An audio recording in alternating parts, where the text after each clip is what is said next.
Jean-Christophe Lagarde, président de l'Union des démocrates indépendants, député de Seine-Saint-Denis, président de groupe à l'Assemblée nationale, ancien maire de Drancy. Son engagement pour l'Europe, il dit le tenir en grande partie de Simone Veil. Il avait fait campagne à ses côtés, européens convaincus. C'est à vous, Jean-Christophe Lagarde, je vous en prie. Bien, d'abord, merci de votre invitation. L'Europe sociale est un sujet en devenir, c'est le moins qu'on puisse dire. La première des choses que j'avais envie de vous dire, c'est que quand on parle d'Europe sociale, il faudrait déjà consacrer une seconde pour se demander pourquoi est-ce qu'il y existe des crédits qu'on ne consomme pas.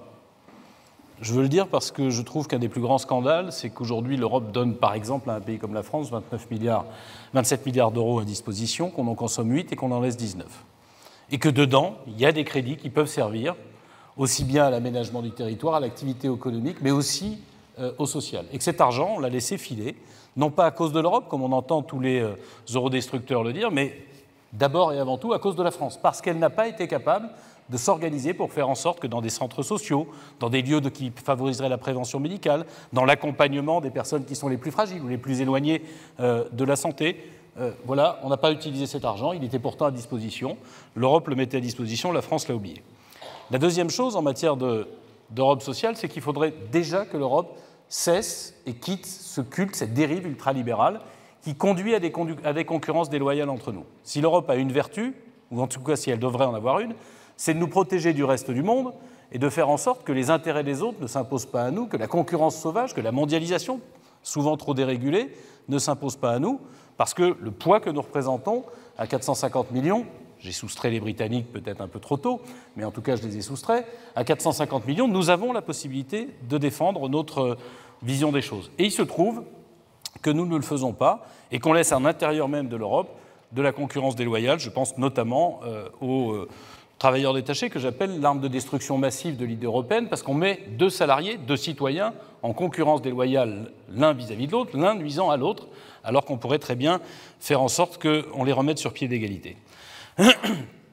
Troisième point, je veux dire qu'il faut faire attention avec l'Europe à la concentrer sur ce qui est de sa mission. Et sa mission pour nous, c'est en réalité ce qu'elle permet de faire mieux que quand nous sommes tout seuls.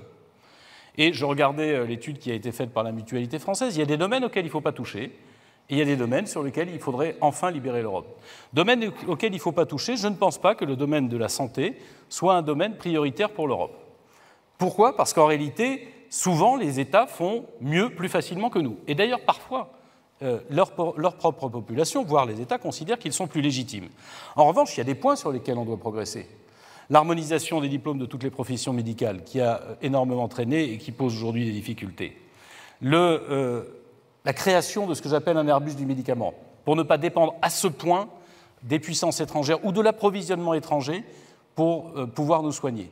Aujourd'hui, si vous avez en Asie du Sud-Est une panne ou un problème sur une usine de fabrication de médicaments, vous risquez de vous retrouver avec une coupure de l'approvisionnement. Il y a déjà un quart des Français qui se sont retrouvés en rupture de médicaments, notamment parce que nous n'en fabriquons pas assez nous-mêmes, chez nous, et puis parce que notre autonomie, notre souveraineté sur nos propres molécules, notre recherche commune qui devrait exister et qui, hélas, aujourd'hui est évanescente, ne permet pas de le faire. Deuxième point, ce sont les vaccins. Voilà qu'on a créé un espace de circulation et on n'a pas créé un espace commun de vaccination. Chacun fait comme il l'entend, mais la maladie se transmet quel que soit votre passeport et par-delà les frontières. Il me semble que l'Europe devrait permettre d'harmoniser les politiques de vaccination. On a vu d'ailleurs dans certains pays repartir des maladies qu'on croyait disparues. Troisième point, la propriété de nos données, mais j'aurai peut-être l'occasion d'y revenir. La plus grande révolution médicale qui est devant nous, c'est en l'occurrence les algorithmes qui vont permettre de serrer un certain nombre de choses. Et nous devons être propriétaires de nos données pour qu'on n'en fasse pas n'importe quoi et que le citoyen soit consulté. En revanche, l'Europe est pleinement et 100% légitime lorsqu'elle s'occupe d'environnement lié à la santé, parce que là, sur la qualité de l'air, sur les pesticides, sur la qualité de l'eau, elle est légitime et elle doit à la fois plus normer et plus aider. Je m'arrête puisque mon temps a été dépassé. Absolument, vous avez tout compris. Merci beaucoup Jean-Christophe Lagarde. Je vous invite à nous rejoindre à cette table. Et je suis avec Anaïs Ginori pour La Repubblica. Je vais vous poser une série de questions issues des consultations citoyennes et je voudrais des réponses simples. Oui, non, c'est un peu le jeu du oui-non. Vous êtes au Parlement européen, vous devez voter sur quel bouton vous appuyez. Voilà la règle. Vous avez déjà répondu à une partie des questions qu'on va vous poser, mais vous pouvez peut-être un peu plus les justifier. Rendre la vaccination obligatoire et harmoniser le calendrier au sein de l'Union européenne, c'est la première idée qui remonte des consultations citoyennes. Oui, non. Eh bien, les citoyens sont sages, c'est une évidence, oui. Je viens de dire que quand on a le même espace de circulation, on a le même espace de contamination, on doit donc avoir le même espace de protection. Et l'harmonisation de la vaccination en Europe me paraît une telle évidence qu'elle ne devrait pas faire débat, même au Parlement européen. Harmoniser la délivrance des titres et des études de profession de santé, c'est aussi une idée qui remonte des débats citoyens. Vous avez déjà dit oui, peut-être avez-vous envie de le justifier? Oh, là aussi, c'est une justification. Nous avons juste une difficulté, c'est que les salaires des professions médicales sont tellement inégaux en Europe qu'on risque en réalité aujourd'hui d'avoir un vide. On a déjà un vide dans certains pays dont les médecins sont partis ailleurs. Et comme par exemple un pays comme la France connaît des déserts médicaux, il attire des médecins étrangers qui manquent de leur pays. Il y aura peut-être à aller plus loin sur la régulation, la capacité de garantir à tout le monde d'avoir suffisamment de professions médicales pays par pays. Un droit du travail européen, temps de travail commun, congés payés communs, oui, non? Un socle de droits fondamentaux, mais il existe déjà. On a déjà mis un plafond maximum, un temps de repos obligatoire après 24 heures de travail et un certain nombre de choses. Je pense que ça peut être rehaussé, mais si on doit harmoniser quelque chose, c'est l'effort fait pour la protection sociale. C'est aussi ce que j'évoquais sur la concurrence déloyale. Quand vous avez de tels écarts de salaire, mais de protection sociale aussi, et que vous mettez les salariés en concurrence les uns face aux autres, vous avez à ce moment-là le sentiment de la déloyauté. Et moi je dis que c'est déjà une difficulté pour les concurrences entre entreprises à distance, mais quand vous avez un travailleur détaché qui vient sur le territoire d'un pays, il doit au minimum être payé au même salaire et payer la même protection sociale que ceux avec qui il est en concurrence dans le pays. Encore une question à laquelle vous pouvez répondre par oui ou par non. Créer une taxe européenne sur les mouvements financiers, ça fait partie des demandes des citoyens qui ont été consultés. Mais nous proposons la suppression des cotisations, des contributions nationales au budget européen, remplacées par deux choses. Une taxe carbone sur nos importations. Nous importons 1 700 milliards de produits de l'extérieur qui devraient payer une taxe carbone à 35 € la tonne, comme c'est le cas du cours. Et deuxième chose, une taxe sur les transactions financières. Troisième chose d'ailleurs, un ESTA sur les touristes, le fait que comme quand on va aux États-Unis, on paye quelque chose, un touriste extra-européen qui vient en Europe devrait payer.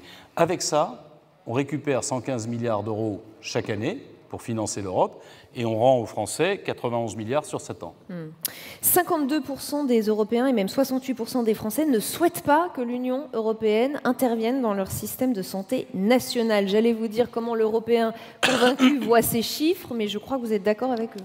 Mais je les vois très bien parce que, comme je le disais, l'Europe doit être le moyen de renforcer la puissance, l'efficacité de nos nations. Mais quand nos nations savent faire seules, il n'y a aucune raison que l'Europe aille intervenir. Par souci d'égalité peut-être avec les autres peuples. À ce moment-là, elle est ressentie comme illégitime. À ce moment-là, dans le pays qui n'avait pas envie que l'Europe se mêle de ça, elle est ressentie comme illégitime. Là où elle est légitime, c'est quand elle nous fait gagner en efficacité. Quand elle nous fait gagner en efficacité vis-à-vis de l'extérieur et en loyauté vis-à-vis de l'intérieur. Les Européens font plus confiance, on l'a vu avec Jean-Daniel Lévy, aux ONG et aux citoyens qu'en l'Union européenne en matière de santé environnementale. Il y a un réel problème de confiance dans les institutions européennes. Comment on la restaure, cette confiance ? Il y a sans doute d'abord un problème de ligne politique. L'Union européenne ne s'est pas beaucoup engagée dans le domaine de la protection de la santé par l'environnement. Je prends l'exemple des pesticides. Deux erreurs ont été commises. La première chose, c'est qu'on parle sans arrêt de supprimer tel ou tel pesticide. On ne parle jamais de savoir comment on trouve une molécule, une technique, une disposition qui permet de remplacer le pesticide pour qu'on n'ait pas un effondrement de la production agricole, une augmentation des prix ou la disparition des agriculteurs. Vous ne remplacerez, il y a le fameux exemple du glyphosate, on ne remplacera le glyphosate que si on est capable d'avoir quelque chose qui ait la même efficacité en étant propre pour la santé et propre pour l'environnement. Et là, il faut mobiliser toute la recherche européenne pour le faire.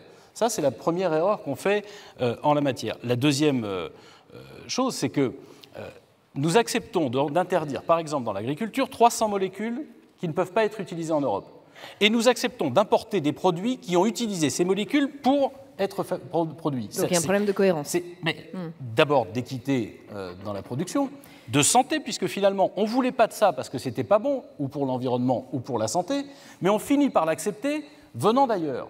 Eh bien, il faut rééquilibrer les choses en faisant en sorte que ce qui est interdit chez nous est interdit aussi à être importé chez nous. Jean-Christophe Lagarde, vous vous dites très marqué par l'engagement européen de Simone Veil. Qu'est-ce que vous proposez sur l'égalité homme-femme ou femme-homme, ce qu'on impose, l'égalité salariale? Quels sont vos projets en la matière?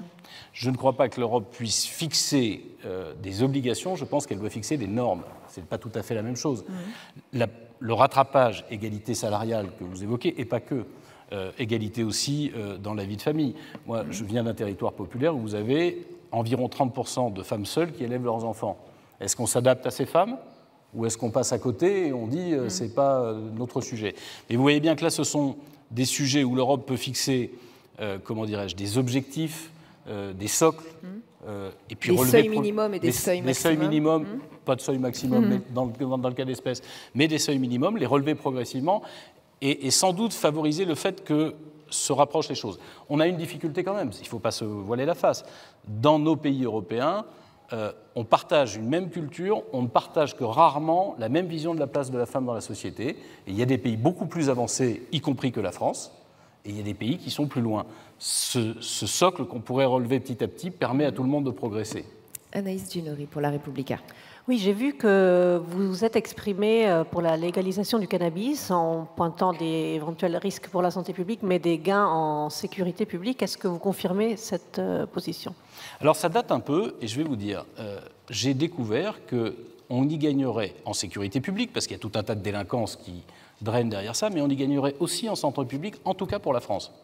Parce qu'il se trouve qu'avec notre interdiction, quand on se compare à des pays, entre guillemets, qui n'ont pas cette interdiction, on consomme plus que les jeunes Français, plutôt les jeunes, même si on les prend jusqu'à 35-40 ans, consomment plus de matières stupéfiantes que les autres. Donc en santé publique, c'est mauvais, et ça a des conséquences en sécurité publique. Je veux juste préciser une chose. Moi, je ne veux pas la légalisation, je veux la monopolisation. Je pense que c'est à l'État de le faire. Et je préfère qu'un drogué soit en face d'un agent social de l'État qui n'a pas intérêt à l'enfoncer, plutôt qu'en face de son dealer, qui lui a intérêt évidemment à le faire consommer. Juste une seconde, comment vous convainquez Chypre, par exemple, qui punit de peine de prison la consommation de cannabis? Si la peine de prison avait réussi à limiter la consommation de cannabis en France ou ailleurs... D'accord, mais c'est ce que fait Chypre. Alors comment on les convainc? Je pense que c'est absurde. Je pense que c'est absurde, voilà. Pour revenir sur le glyphosate, vous en avez un peu parlé, mais on a quand même l'impression, quand vous dites que vous êtes contre l'interdiction, en tout cas à court terme du glyphosate, que vous préférez les intérêts des agriculteurs qui utilisent encore ce produit à la santé publique. Pardon madame, mais je pense que c'est une totale incompréhension. Qui est en danger avec le glyphosate? Les consommateurs? Non, absolument pas. Qui est en danger? Les agriculteurs. Donc ce n'est pas dans l'intérêt des agriculteurs d'avoir du glyphosate. C'est eux qui risquent d'être intoxiqués. Ce n'est pas celui qui va manger un produit qui se trouve là. Je dis simplement que vous pouvez, par exemple, c'est une maladie française, vous pouvez interdire le glyphosate en France comme on dit qu'on le fait. D'ailleurs, je vous prédis qu'en 2021, vous verrez qu'il y aura encore du glyphosate en France, parce qu'on n'a pas cherché le produit de substitution et qu'on aurait dû le faire au niveau européen pour que ça ait une chance, entre guillemets, d'être économiquement équilibré. Mais je reviens. À partir du moment où vous dites que vous l'interdisez, vous perdez un volume de production, vous augmentez votre prix de 25 ou 30%, vous ne vendez plus ce prix-là. Donc l'agriculteur français, il est ruiné. Mais vous, consommateurs, qu'est-ce que vous allez faire? Vous allez quand même acheter la mandarine, la poire, la pomme, etc. Vous allez l'acheter, elle sera produite où? En Espagne ou en Italie, où elle n'a pas été interdite. Donc vous aurez tué l'agriculteur français et vous mangerez quand même un produit qui est fabriqué avec du glyphosate. Juste, vous avez parlé de la taxe sur la transaction financière, la taxe GAFA que la France va introduire. Pour ou contre, si j'ai bien compris? Elle vient d'être adoptée hier à l'Assemblée nationale et je pense que c'est une erreur de modèle économique. Et c'est important dans le domaine de la santé, mais dans tous les domaines. Les données avec lesquelles les GAFA font des milliards, ce sont nos données, c'est vous, c'est votre comportement, c'est votre santé. Et je veux que l'Europe crée un droit comme un droit d'auteur, un droit de propriété des données. Vous choisissez d'ailleurs si ces données peuvent être utilisées, si votre comportement, si votre santé peut être utilisée. On a fait le RGPD. Quand on clique tous OK, on pourrait aussi cliquer « Vous avez le droit d'utiliser mes données ou pas ». Si vous n'utilisez pas mes données, je paye le service que j'ai sur Internet. Si je vous donne pour avoir la gratuité mes données, vous allez me payer. Parce qu'il se trouve que ces milliards nous appartiennent. Et ce que je dis, d'une phrase, ce n'est pas quelque chose qui est loufoque. C'est ce que dit Yuval Noah Harari. C'est ce que dit le gouverneur de Californie, le pays de la Silicon Valley. C'est ce que dit le PDG de Samsung. Et nous sommes en train de passer à côté de ce sujet, y compris dans la campagne européenne. C'est vrai dans le domaine de la santé, c'est vrai dans tous les domaines. Les données nous appartiennent. Ceux qui les utilisent doivent nous payer pour pouvoir les utiliser et s'enrichir avec. Merci beaucoup, Jean-Christophe Lagarde.